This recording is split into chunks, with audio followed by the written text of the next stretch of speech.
Welcome to my YouTube channel. I am Brajesh Mohan, and in this particular video we will discuss about finance management part in detail.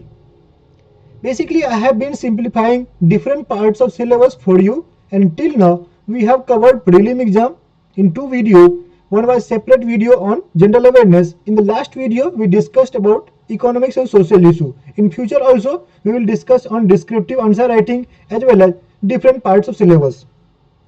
So about this video, in this video we will discuss each and everything related to finance management. Even I will share you the different sources, even the chapters of different books. Okay, so watch this video till end, and if you have not subscribed this YouTube channel, please do subscribe, like this video and share it with your friends. If you have not joined our Telegram channel yet, please do join, क्योंकि काफी सारी चीजें आपको वहां पर provide की आती है। डेली बेसिस पर आपको कई सारे कंटेंट वहां पर टेलीग्राम पर प्रोवाइड किए जाते हैं। So do join. आपको link has been given in the description below. Guys, before moving ahead, I want to talk about two initiatives of mine, and that is definitely for you only. The first initiative, descriptive writing. It includes essay as well as answer writing. So as you know, out of 300, 200 marks are related to descriptive part. So to score good in this section, you have to have good practice, और आपको content clarity and other factors होते हैं answer writing की, जो एक skill होती है वो आपको यहाँ पर होनी चाहिए, तभी आप यहाँ से अच्छा स्कोर कर सकते हो। और इस कोर्स के माध्यम से बेसिकली पर्पस यही है कि ये चीजें आपको बताई जाए, खास करके उन लोगों को जो कि डिस्क्रिप्टिव से डरते हैं, they have fear about descriptive writing. So here 5 sets of each English, ESI and FM के मॉक दिए जाएंगे। So it not the questions will not limited to only this section. इसके बाद भी आपको प्रैक्टिस क्वेश्चंस के लिए कई सारे क्वेश्चन, प्रैक्टिस के लिए कई सारे क्वेश्चंस दिए जाएंगे। हालांकि चेक जो आपका सेट होगा वो 5 सेट ही चेक किया जाएगा। उसके बाद आप खुद जो है सेल्फ प्रैक्टिस के लिए आपको कई सारे क्वेश्चंस वगैरह दिए जाएंगे। Videos as well as guidance आपको यहाँ पर प्रोवाइड किया जाएगा। मॉडल आंसर्स दिए जाएंगे कुछ टॉपिक्स के लिए। ये चीजें आपको इसके फीचर्स हैं, तो एक तरह से कह सकते हो कि one of the best course है इस प्राइस में या अभी मार्केट में। ये आप जरूर इसको सब्सक्राइब करें। ओनली 50 लोगों के लिए लिमिटेड है, और लिंक इसका डिस्क्रिप्शन में दिया हुआ है। नेक्स्ट है PIB मैगजीन। अभी मोस्ट फॉलोड कह सकते हैं या मोस्ट लव्ड PIB मैगजीन है, और डेली बेसिस पर कई सारे लोग इसके बारे में मैसेज करते हैं, इसके फीडबैक वगैरह शेयर करते हैं। पॉजिटिव फीडबैक से सारे के सारे मिल रहे हैं अभी तक। तो आप जो है ये मैगजीन ले सकते हो, इसका लिंक भी डिस्क्रिप्शन में दिया हुआ है। मंथली बेसिस पर ये आपको 70 रुपीज का आता है, और अगर आप इसको 3 मंथ का लेते हैं तो 149, एंड ईयरली सब्सक्रिप्शन अगर आप बाय करते हैं तो 599 आपको पड़ता है। तो नीचे इसके आपको डिस्क्रिप्शन में लिंक दिए हुए हैं, वहां से आप ले सकते हो। इसके अंदर आपको इवन RBI से भी circulars, global national reports, descriptive questions, ये सारी चीजें आपको प्रोवाइड की जाती है। So it's a complete magazine for your economics and social issue part. So do check out, link has been given in the description below. So let's get started with our syllabus part. So our discussion today, basically सबसे पहले तो मैं क्या करूंगा, आपको unit wise syllabus provide करने वाला हूं। हालांकि शॉर्ट में आपको बस शो किया जाएगा, आप इसको क्या करो, पॉज करके स्क्रीनशॉट ले सकते हो अगर आपको इस तरह से सिंप्लीफाइड सिलेबस पता नहीं है तो। सेकेंड थिंग है nature of difficulty, why FM has been scoring. आपको मैंने लास्ट वीडियो अगर आपको याद हो इकोनॉमिक्स एंड सोशल इशू का, तो मैंने एवरेज मार्क्स आपको 62 से 65 बताया था। लेकिन यहाँ पर अगर देखो तो मैं एवरेज मार्क्स आपको 72 75 बता रहा हूँ, और ये सही भी है। लास्ट ईयर अगर 2022 का आप अगर पेपर देखो, लोगों के स्कोर देखो, जो लोग सेलेक्ट हुए हैं खास करके उनके ही आते हैं आपको बेसिकली, तो वहां पर आप देखोगे एवरेज मार्क्स जो है वो 72 के अराउंड है। हालांकि काफी सारे लोगों ने आपको इवन 78 80 के अराउंड भी स्कोर किया है, बट एवरेज अगर मार्क्स की बात करें तो वो 72 के अराउंड है। और सिमिलरली अगर हम लोग ESI में देखें तो ये मार्क्स जो आपको 62 65 के अराउंड वेरी करता है, या इवन 50 60 से नीचे भी काफी सारे लोगों के स्कोर है। तो आखिर क्या ऐसी चीज है जो कि आपको FM को स्कोरिंग बनाता है, और वो ये है कि स्टैटिक नेचर ऑफ सिलेबस। जो ESI और FM में बेसिक डिफरेंस है वो है, ESI के अंतर्गत आपको डायनामिक नेचर ऑफ सिलेबस है, और FM के अंदर आपको स्टैटिक नेचर ऑफ सिलेबस है। इससे क्या समझ में आता है कि FM का सिलेबस जो है वो फिक्स्ड है, और ESI का सिलेबस जो है वो फिक्स नहीं है, क्योंकि यहाँ पर करंट क्वेश्चन आपको इंक्लूड हो जाते हैं। तो इसीलिए आपको यहाँ पर क्या होता है कि इवन अभी आप सब कुछ पढ़ के जाते हो, लेकिन यू डोंट नो कि you have covered each and everything, क्योंकि करंट का पोर्शन है। कोई भी रिपोर्ट कुछ भी उठा के वो लोग पूछ देते हैं, क्योंकि हर एक रिपोर्ट आपको कई बार न्यूज वगैरह में उस तरह से पॉपुलर नहीं रहता है, और सारी मैगजीन्स कवर नहीं कर पाती है। तो इसीलिए कहीं ना कहीं हमेशा रिस्क बना रहता है, और यही एक फैक्टर है, इवन सब कुछ पढ़ के जाने के बावजूद भी आपको यहाँ पर स्कोर करना उतना आसान नहीं रह पाता है, और यही चीज देखा गया है पिछले सारे एग्जाम्स में। लेकिन एफएम में क्या है, ये आपका सिलेबस फिक्स्ड रहता है, यहाँ जो सिलेबस आपके मेंशन्ड है स्टैटिक पोर्शन से ही वो सारा का सारा क्वेश्चन पूछा जाता है। तो इसीलिए इवन आप जैसे डिस्क्रिप्टिव के क्वेश्चंस वगैरह आप गैस भी कर सकते हो कि कौन सा टॉपिक से कौन सा क्वेश्चन पूछ सकते हैं वो लोग, और इसी कारण से it has been scoring over the years. तो पहला क्या है, सिलेबस इज फिक्स्ड, दो थोड़ा लेंदी है, लेकिन क्वेश्चन जो है बीन ऑन एक्सपेक्टेड लाइन, कि आपको पता है कि कहां से क्वेश्चन पूछे जाने वाले हैं। For descriptive part, you can guess the question from each chapter, which is not possible in ESI due to the role of current affairs. Third thing है management, though have lots of theory, but if covered well and revised properly, then it helps in getting good marks.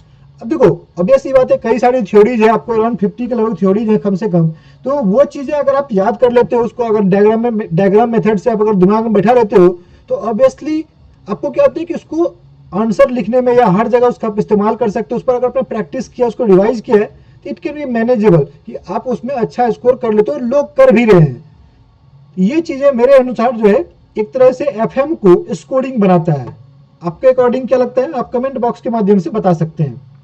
उसके अलावा PYQs आपको share किए जाएंगे, simple question आपको जो है, हालांकि मैं इसमें शेयर नहीं कर रहा हूं, इसका लिंक आपको मैं दे सकता हूं टेलीग्राम चैनल का, जहां पर ऑलरेडी शेयर किया जा चुका है 20 में एग्जाम नहीं हो, 19, 22 और 19, 21, 22 का आपको question paper prelim as well as mains का शेयर किया जा चुका है टेलीग्राम में, आप उसको डाउनलोड कर सकते हैं। इसका लिंक मैं टेलीग्राम का दे दूंगा नीचे डिस्क्रिप्शन में।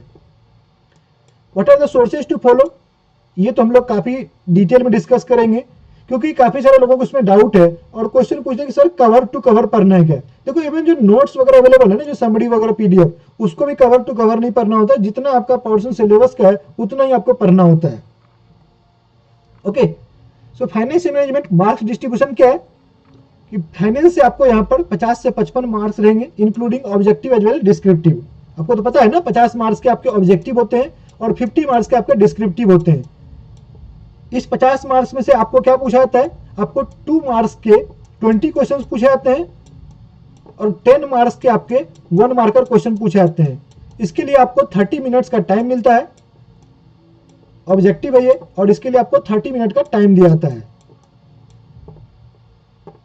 और डिस्क्रिप्टिव की अगर हम लोग बात करें, डिस्क्रिप्टिव में आपके जो है यहाँ पर 50 मार्क्स होते हैं, और इस 50 मार्क्स में आपके पास 90 मिनट का टाइम होता है, और इसको आपको टाइप करने होते हैं आंसर, यहाँ पर अराउंड 2000 वर्ड आपको टाइप करने होते हैं। जैसे कि यहाँ पर आपको 2 सेक्शन में क्वेश्चन होता है, section A and section B. Section A के अंतर्गत आपको 15 मार्क्स के क्वेश्चन होंगे, और ये 15 मार्क्स के आपको यहाँ पर 3 क्वेश्चन दिए जाते हैं। इस 3 में से आपको 2 ही अटेम्प्ट करने हैं, एनी 2 आपको अटेम्प्ट करने हैं, तो 15 दूनी 30, जो आपका टोटल यहाँ पर 30 मार्क्स का हो जाता है।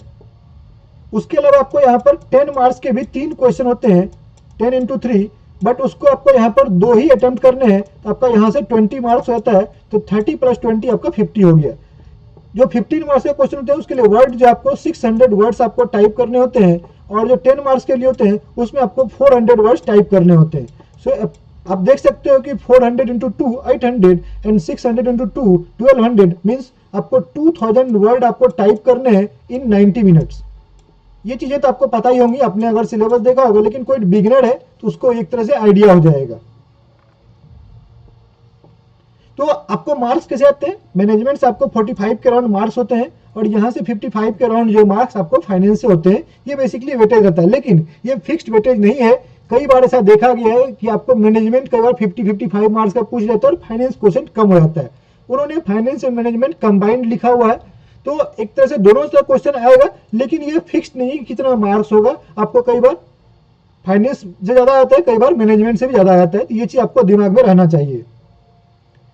चलो अब सिलेबस पोर्शन का अगर देखें, तो मैंने यूनिट को पूरा सिलेबस को, फाइनेंस को भी, मैनेजमेंट को यूनिट वाइज बांट रखा है। जैसे कि अगर पहले हम लोग फाइनेंस पोर्शन देखें, तो फाइनेंस में आपका सिलेबस जो है यूनिट 1 को मैंने 3 भागों में बांटा हुआ है, unit 1A, unit 1B and unit 1C। इस तरह से आपको कहीं पर भी सिलेबस नहीं मिलेगा, आप कहीं भी देख लेना, इस तरह से नहीं दिया हुआ है।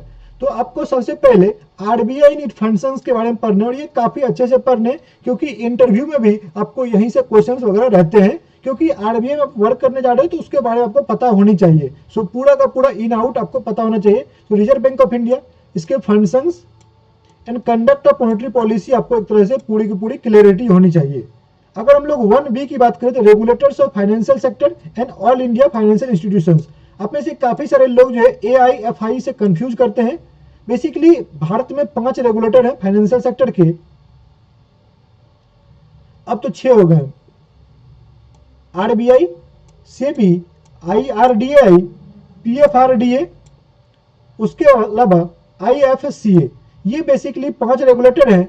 NFRA बेसिकली नया एक बॉडी है, इसके बारे में भी देख सकते हो, ये ऑडिट के लिए बनाया गया है। ओके, ये ऑडिट के लिए, इसके बारे में भी आप बेसिक आइडिया ले सकते हो। IBBI बेसिकली आपको, ये भी एक रेगुलेटर की तरह ही, जो भी आपको भारत में IBC है, इंसॉल्वेंसी एंड बैंक्रप्सी कोड है, उसके लिए आपको IBBI का निर्माण किया गया है। लेकिन ये जो 5 हैं, RBI, सेबी, IRDAI, PFRDA और FSCA, इसके बारे में आपको पूरा आइडिया होना चाहिए। इन दोनों के बारे में भी आपको बेसिक आइडिया होनी चाहिए। उसके अलावा है all India financial institutions. Bharat में 5 ऑल इंडिया फाइनेंशियल इंस्टीट्यूशंस हैं, और कौन कौन से हैं? NHBs, Exim bank, NABARD, NABDFI and SIDBI, ये 5 आपको ऑल इंडिया फाइनेंशियल इंस्टीट्यूशंस हैं। इसको आरबीआई ही रेगुलेट करती है, लेकिन ये जो है ये आपको डिफरेंट सेक्टर्स को, पार्ट ऑफ सेक्टर्स कह सकते हैं, बैंकिंग को उसको रेगुलेट करती है। जैसे नाबार्ड आपको एग्रीकल्चर एंड रूरल डेवलपमेंट से रिलेटेड है, और ये जो रूरल रीजनल रूरल बैंक्स होते हैं या रूरल कोऑपरेटिव्स होते हैं उसको रेगुलेट करता है। एक्सपोर्ट इंपोर्ट के लिए आपको, हाउसिंग फाइनेंस के लिए है, डेवलपमेंट फाइनेंस के लिए आपको इसका निर्माण किया गया, रिसेंटली ये बना है, इसलिए आपको ये काफी इंपॉर्टेंट है। सिडबी आपको माइक्रो फाइनेंस को जो है MSME को रेगुलेट करता है। तो ये डिफरेंट सेक्टर्स को रेगुलेट करते हैं, लेकिन इसके ऊपर आपको आरबीआई होता है। तो ये आपको इंपॉर्टेंट है, इसको आपको कवर करना है। इसके फंक्शंस के बारे में आपको पता होना चाहिए, इसके बारे में बेसिक आइडिया आपको होनी चाहिए। Then banking system in India, कि भारत में बैंकिंग सिस्टम क्या है, भारत स्ट्रक्चर क्या है बैंकिंग सिस्टम का। यहाँ पर शेड्यूल, अगर हम लोग बैंकिंग में देखें तो शेड्यूल कमर्शियल बैंक है, शेड्यूल में आपको पब्लिक सेक्टर, प्राइवेट सेक्टर है, उसके अलावा आपको स्मॉल फाइनेंस बैंक है, पेमेंट बैंक है, लोकल एरिया बैंक है, कोऑपरेटिव्स है, रीजनल रूरल बैंक है, कई तरह के आपको यहाँ पर बैंकिंग व्यवस्था अवेलेबल है। आपको उसके बारे में पूरा का पूरा बैंकिंग स्ट्रक्चर आपको पता होना चाहिए।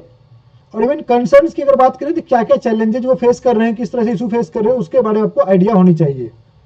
यूनिट 2 अगर हम लोग बात करें तो ये था यूनिट 1। यूनिट 2 की बात करें तो ये आपको फाइनेंशियल मार्केट से रिलेटेड है। इसमें आपको प्राइमरी एंड सेकेंडरी मार्केट जैसे डेरिवेटिव्स वगैरह के बारे में आपको पता होने चाहिए, फॉरेक्स, मनी, बॉन्ड, इक्विटी, ये सब के बारे में आपको पता होनी चाहिए। अगर उसके अलावा हम लोग जनरल टॉपिक्स की बात करें तो जनरल टॉपिक्स काफी इंपॉर्टेंट है, यहां से श्योर शॉर्ट क्वेश्चन बनते ही बनते हैं।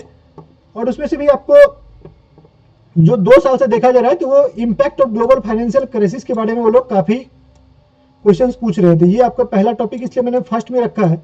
सेकंड है रिस्क मैनेजमेंट इन बैंकिंग सेक्टर, ये भी काफी इंपॉर्टेंट है। और दोस्तों इसके बारे में आपको पता होना चाहिए। ये तो बेसिकली कह सकते हो कि सब लोगों से पूछा जाता है इंटरव्यू में।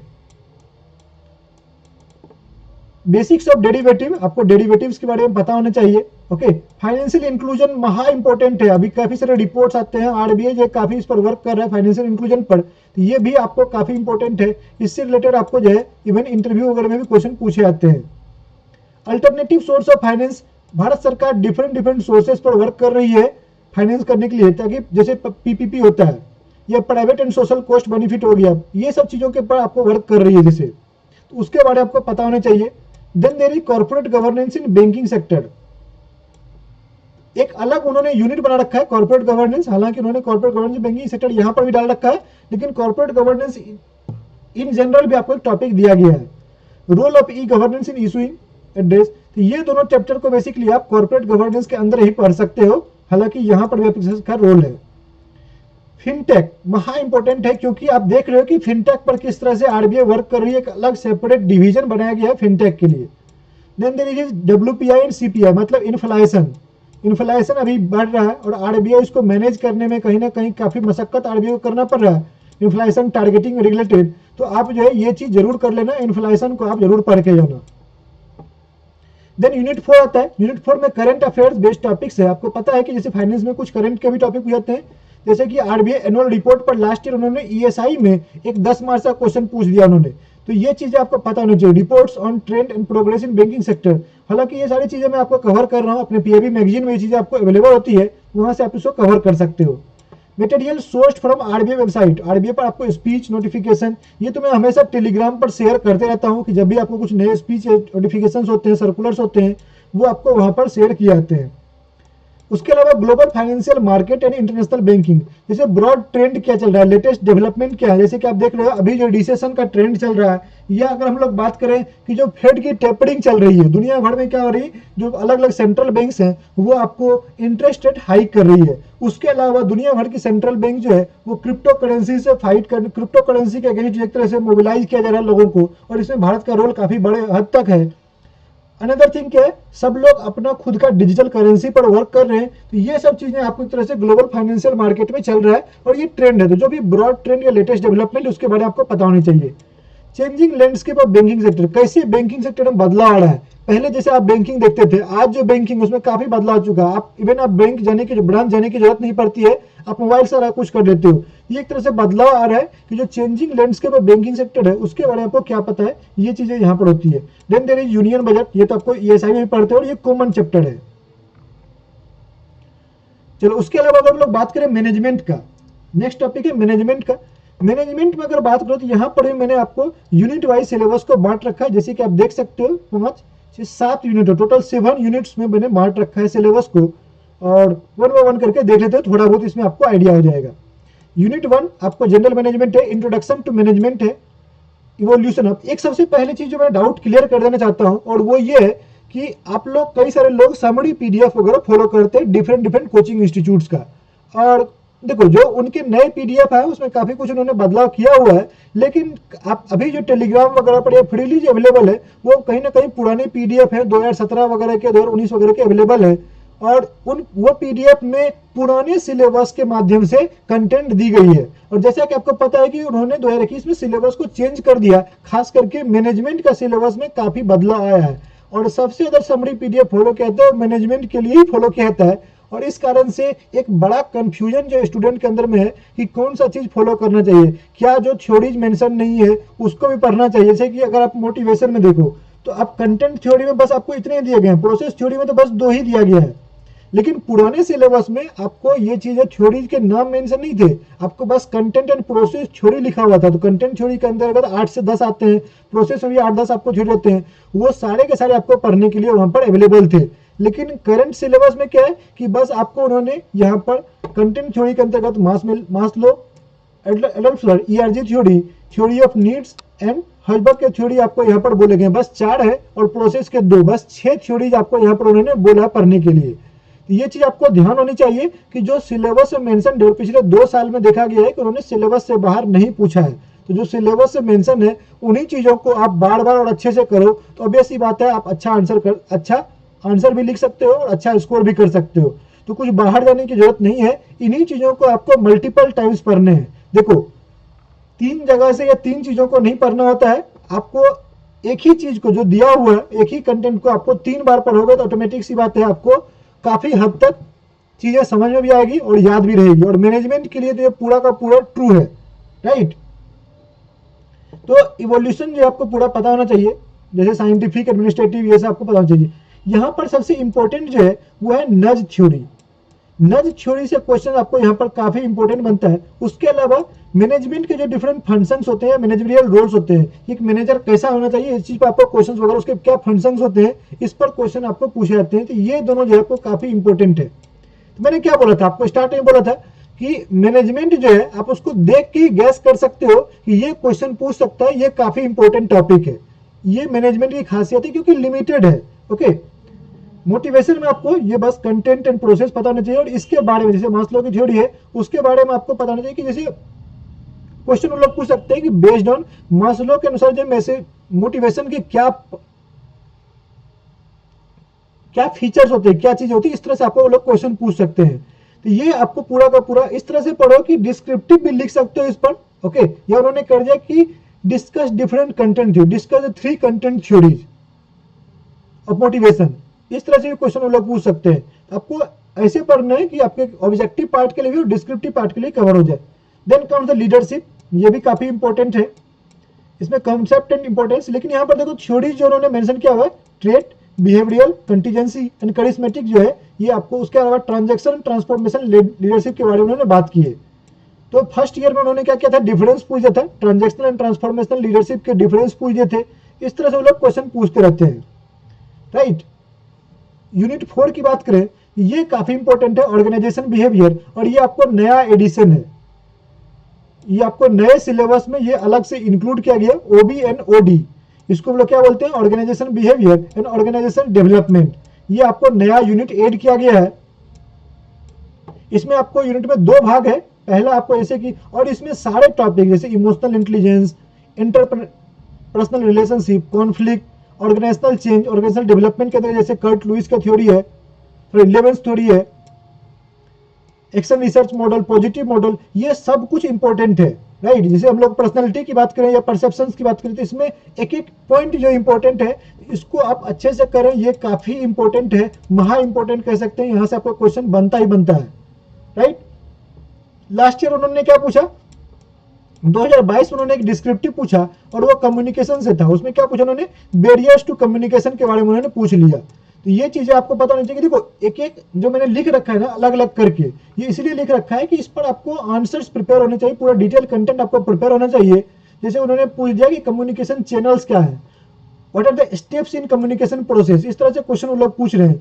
या verbal verbal non verbal communication में डिफरेंस क्या होता है, इस तरह के क्वेश्चंस आपको, या रोल ऑफ टेक्नोलॉजी क्या है, कम्युनिकेशन में टेक्नोलॉजी का क्या रोल है, ये तो काफी इंपॉर्टेंट है। ओके, इस तरह से क्वेश्चंस वगैरह आपको डिस्क्रिप्टिव में पूछ सकते हैं, या ऑब्जेक्टिव में भी आपको क्वेश्चंस वगैरह रह सकते हैं।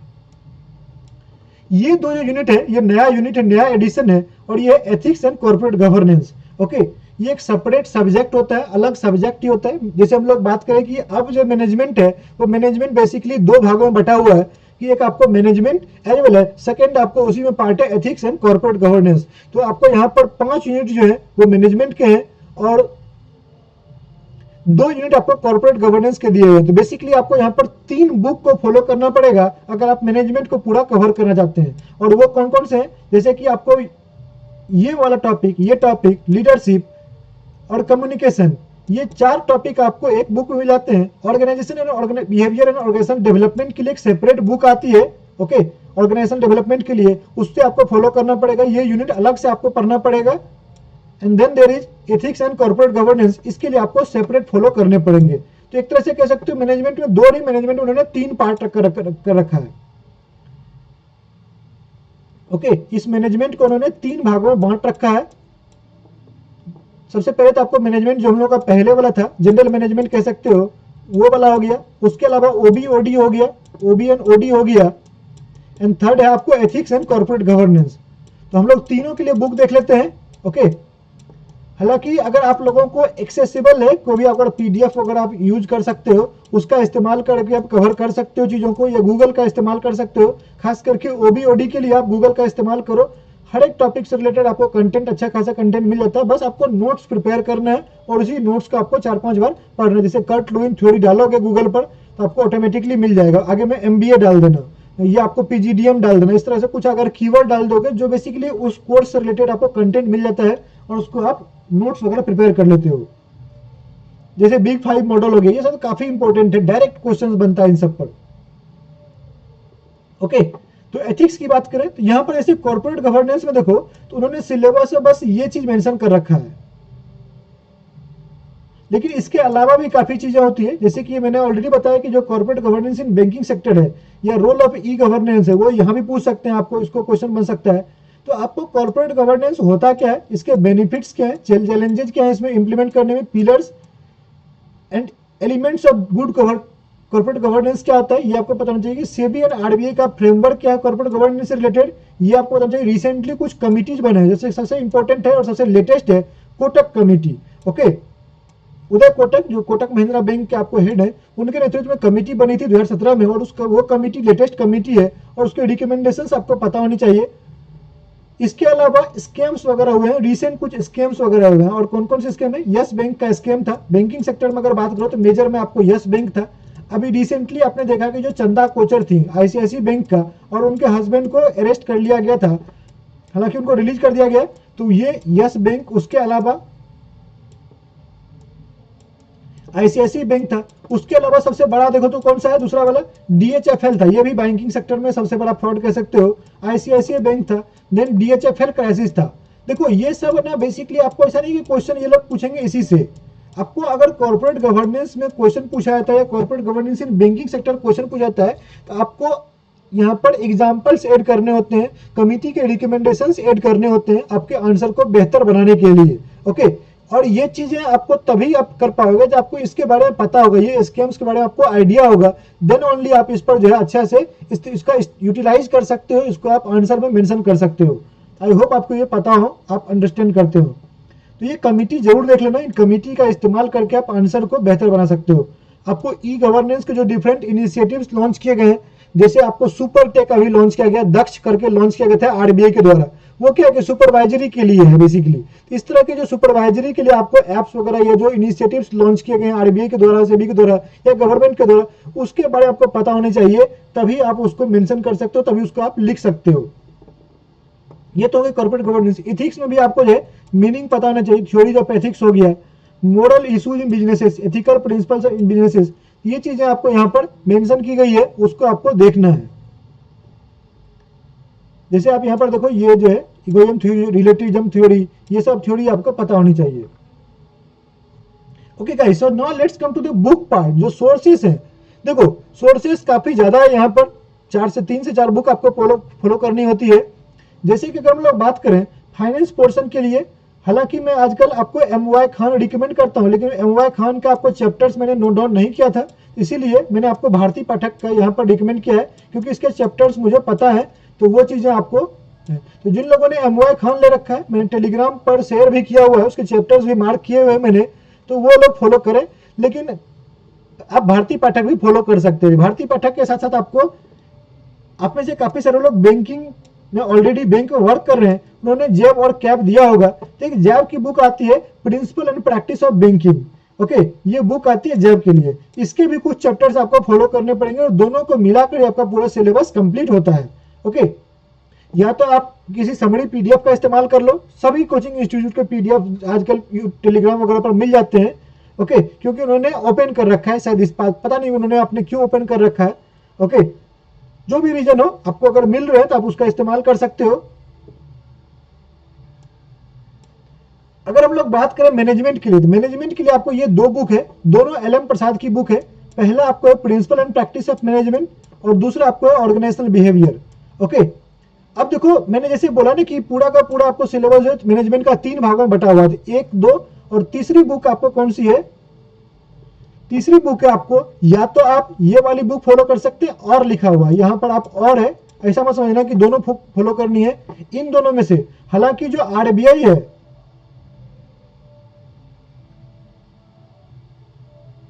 सॉरी गाइस, ये गलत बुक मैंने यहाँ पर, आरबीआई ने बीएन घोष के बारे में, ये गलत बुक है। ओके, आरबीआई ने बीएन घोष के बारे में बात की है, आप बीएन घोष की बुक ले सकते हैं, या एसी फर्नांडो के बुक के बारे में उन्होंने बात की है, या तो आप वही बुक ले सकते हैं, बाय कर सकते हैं। ओके, या आप जो है ये वाली बुक फॉलो कर सकते हो, business ethics in corporate governance. ये बेसिकली आपको इंडियन पब्लिकेशन है, एस चांद पब्लिकेशन, जिसका मैंने प्रिंसिपल एंड प्रैक्टिस बताया, उसी पब्लिकेशन का है, डॉक्टर एस खान का। या दूसरा भी तरीका क्या है कि जो मैं आपको एक तरह से समरी पीडीएफ वगैरह अवेलेबल है, आपके काम के लिए वही सफिशियंट होते हैं, उतना में से आपको क्वेश्चंस वगैरह आता है, तो अगर कहीं से आपका कोई फ्रेंड वगैरह भी लिया है तो उससे आप मांग सकते हो, उससे आप लेकर भी इस्तेमाल कर सकते हो।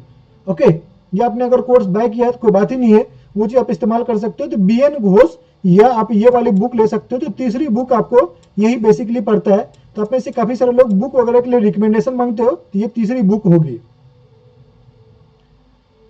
ओके, तो फाइनेंस के लिए कौन कौन सा है, फाइनेंस के लिए ये वाला Indian financial system and principle and practice. अब देखो आप में से बोलोगे सर प्रिंसिपल एंड प्रैक्टिस लेना है क्या, देखो प्रिंसिपल एंड प्रैक्टिस क्या, बेसिकली अगर आप आरबीआई में सेलेक्ट हो भी जाते हो तो आरबीआई में भी आपको जैब कैब क्लियर करना ही पड़ेगा, बिना उसको क्लियर किया आपको जो आगे बढ़ने का मौका नहीं मिलेगा, तो वहां पर भी आपको करना ही पड़ेगा। तो बुक बाय जरूर कर लेना, ये जरूरी है। ओके, क्योंकि फ्यूचर में आपको यही काम आने वाला है, ये काम आने ही वाला है, इसको आप बाय कर सकते हो, इसमें कोई दिक्कत नहीं है। और ये सब अच्छे बुक्स हैं, इवन आपको जनरल स्टडीज के लिए भी आपको ये बुक्स काफी अच्छे हैं, काफी अच्छी क्वालिटी की बुक्स है ये लोग। अगर हम लोग चैप्टर्स की बात करें तो इंपॉर्टेंट चैप्टर्स ऑफ भारतीय पाठक आपको यहाँ पर दिए गए, चैप्टर नंबर 4, 5, 6, 8, 9, 10, 11, 13, 12, 20, 23, 24, ये आपका जो सिलेबस अभी मैंने मेंशन किया है, उन सिलेबस को ध्यान में रखते हुए सारे चैप्टर्स के लिस्ट हैं। इसके अलावा कुछ चैप्टर्स आपको यहाँ पर से भी हैं, जैसे कि Indian financial system, banking regulation and functions of RBI, ये इस बुक से आपको कवर करने पड़ेंगे। Role of money market, forex and FEMA, ये सब आपको यहाँ से पढ़ना पड़ेगा। ओके, फाइनेंशियल इंक्लूजन वगैरह यहाँ पर आपको दिया हुआ है। इस तरह से आपका सिलेबस जो फाइनेंस मैनेजमेंट का कवर हो जाएगा। अब बोलोगे सर आपने मैनेजमेंट के उसके बारे में बात ही नहीं की। मैंने बताया ना आपको कि सिलेबस जो मैंने किस तरह से सिंप्लीफाई करके आपको यहाँ पर बता रखा है, सिंप्लीफाई करके मैंने एक एक टॉपिक वाइज आपको दे रखा है।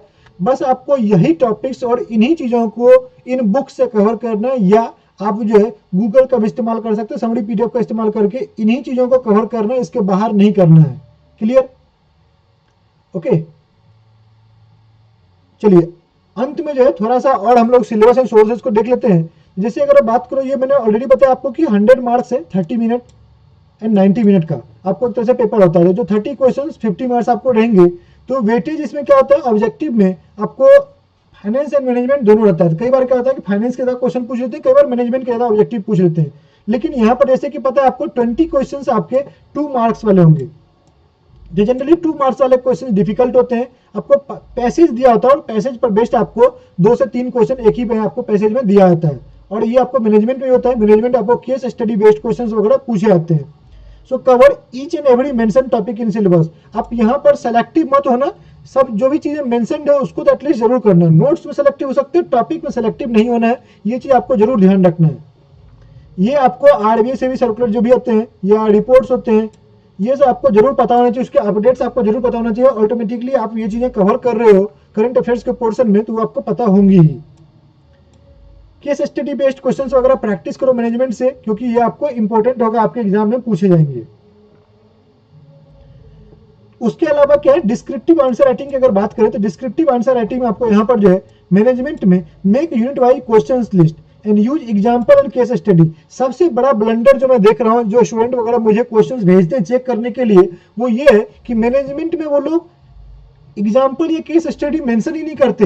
वो लोग डायरेक्ट सिंपली जो उन्होंने थ्योरी पढ़ रखा है उसी थ्योरी को वो लोग डाल देते हैं, जो उन्होंने डाटा डाटा है उसी को डाल देते हैं। ऐसे में मार्क्स आपको नहीं मिलेंगे अनटिल अनलेस अपनी क्वालिटी को आप इंप्रूव करते। जैसे कि मैंने आपको बताया था कि ईएसआई में आंसर लिखना होता है, तो उसमें आपको स्कीम्स के बारे में मेंशन कर, इनिशिएटिव्स मेंशन करने होते हैं, करंट कॉन्टेक्स्ट में आपको लिखना होता है, या उसके लिए आपको रिपोर्ट्स के डाटा एंड फैक्ट्स वगैरह इंक्लूड करने होते हैं। सिमिलरली आपको मैनेजमेंट में ये चीजें तो होंगी नहीं कि आप डाटा फैक्ट्स कहाँ से लाओगे मैनेजमेंट में। तो उसके लिए क्या जरूरी है, मैनेजमेंट के लिए जरूरी है कि आप जो वहां पर केस स्टडी वगैरह डिफरेंट बिजनेसेस वगैरह के केस स्टडी आप इंक्लूड कर सकते हैं, या आप एग्जांपल्स के माध्यम से अलग अलग पर्सनैलिटी, जैसे हम लोग लीडरशिप की बात करें तो आप टाटा के, रतन टाटा के बारे में बात कर सकते हैं, महेंद्र सिंह धोनी, सचिन तेंदुलकर।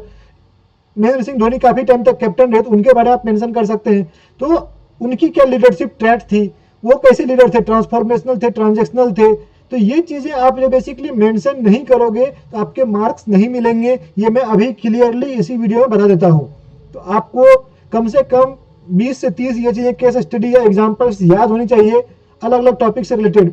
सभी टॉपिक से 20 नहीं, टोटल अगर बात करें उतना याद होना चाहिए। तो उसका आप अलग अलग तरीके में, अलग अलग कॉन्टेक्स्ट में उसका इस्तेमाल कर सकते हो। और जैसा कि आपको पता है कि पेपर मैनुअल चेकिंग होती है, तो ऑब्वियसली एग्जामिनर आपसे एक्सपेक्ट करता है कि आप उनको अच्छी क्वालिटी वाले कंटेंट प्रोवाइड करो। कुछ भी लिखकर उनके सामने मत दो, जो चीज पूछा गया है उसी के कॉन्टेक्स्ट में आपको कंटेंट प्रोवाइड करनी है। ओके, तो ये चीजें आपको ध्यान रखनी पड़ेगी अगर आपको यहाँ पर बेहतर स्कोर चाहिए।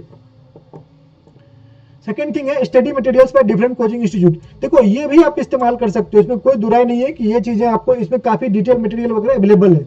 लेकिन अगर आप बुक्स के साथ साथ इसका इस्तेमाल करते हो, अपना खुद का नोट्स बना लेते हो, तो ये काफी बेहतर तरीका होगा, इससे आपको काफी मदद मिलेगी। तो समरी शीट, माइंड मैप्स, लेकिन लेटेस्ट वाला यूज करना, पुराना वाला यूज मत करना, वो आउटडेटेड है। ओके, या use Google for certain topics, certain management topics and prepare notes. आप गूगल का इस्तेमाल कर सकते हैं। लास्ट ईयर मैंने खुद गूगल से जो बनाया काफी अच्छा आपको, जैसे गीक फॉर गीक्स वगैरह, यूट्यूब फॉर गीक्स वगैरह वेबसाइट वगैरह थे, वो काफी अच्छा उन्होंने कंटेंट वगैरह दे रखा है। और भी 4-5 वेबसाइट्स हैं, जैसे मैनेजमेंट गाइड हो गया, ये सब पर आपको अच्छा खासा कंटेंट, इवन जो ये समरी पीडीएफ वगैरह बनाए गए हैं यहीं से कॉपी पेस्ट करके बनाए गए हैं। ऐसा क्या लगता है आपको, उन्होंने खुद जो अपना बुक नहीं लिखा, पीडीएफ नहीं लिखा, उन्होंने बुक्स वगैरह या गूगल से ही कॉपी पेस्ट किया हुआ है, तो वही चीज़ें आपको वहाँ पर भी अवेलेबल है। तो ऑब्वियसली आप इसका इस्तेमाल करें और उससे अपना नोट्स प्रिपेयर करें। एक जो और इम्पोर्टेंट चीज़ है वो ये है टाइपिंग आंसर और आर्टिकल्स।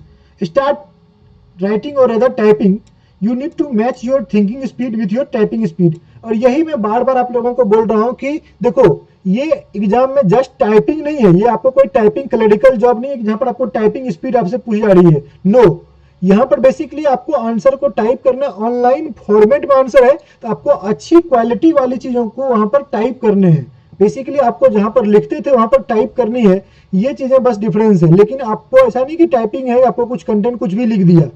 जब तक आप क्वालिटी कंटेंट नहीं लिखोगे, आपके आंसर्स में क्लैरिटी नहीं होगी, वो कनेक्टेड नहीं होगा, एक बेहतर फ्लो में नहीं होगा, स्ट्रक्चर अच्छा नहीं होगा, तब तक आपको आंसर के मार्क्स नहीं मिलेंगे और जेन्युइन मार्क्स आपको नहीं मिलेंगे। ये चीज आपको ध्यान रखिए। इसके लिए प्रैक्टिस आपको जरूरी है। इवन अगर अभी तक भी नहीं करते, अगर अभी से भी आप स्टार्ट करते तो भी आप काफी अच्छा कर सकते हो। हाँ, ये मत करना कि प्रीलिम एग्जाम के बाद के लिए आप प्रैक्टिस छोड़ दो, फिर तो कुछ होने से रहा। ओके, क्योंकि कंपटीशन आपको पता है कट थ्रोट कंपटीशन है। यहाँ पर एक एक मार्क्स इंपॉर्टेंट होता है फाइनल सिलेक्शन के लिए। तो उसी कंडीशन में भले ही आप मेंस दे दो, इंटरव्यू दे दो, फिर अंत में वही रहता है कि 2 नंबर 4 नंबर वाली बात रह जाती है। आई होप आप ये चीजें समझ रहे हो, इन चीजों की आपको अंडरस्टैंडिंग जनरेट हो रही है। So thank you very much guys, यही वीडियो में था। आई होप आप लोग जो है वीडियो आपको पसंद आई होगी। अब अगले वीडियो में फिर से मिलते हैं, तब तक के लिए धन्यवाद। Thank you for watching this video, do like and share.